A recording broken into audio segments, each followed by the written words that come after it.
Whatever happened to those visions of the future with flying cars and robot maids? These days, any story taking place years from now that isn't a post-apocalypse is set in an era where corporations run the world, private security forces maintain strict order, and people are judged solely by their net worth. Satellite Rain from 5 Live Studios doesn't break that mold. The narrative follows a group of mercenaries out to take down an evil corporation called Dracogenics, who essentially runs the world because they've invented an immortality drug known as ResTech.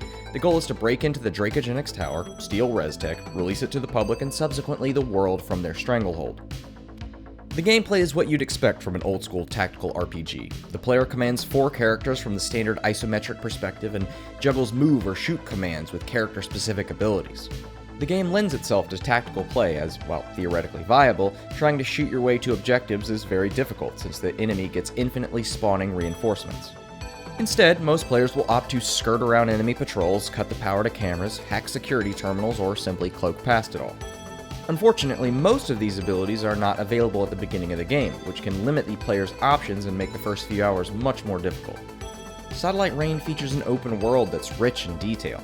The cyberpunk aesthetic is gorgeous, and the game's camera floats back and forth like a news helicopter, which is a great touch. The mission design reflects that openness as well. Most have multiple approaches, although many are gated by character levels, which means you may find your options limited by how you've spec'd your characters. The missions also suffer from a decent amount of backtracking, with players needing to break into the same compounds over and over again to complete different objectives. If you can make it through the first few hours, Satellite Rain can deliver a satisfying tactical experience.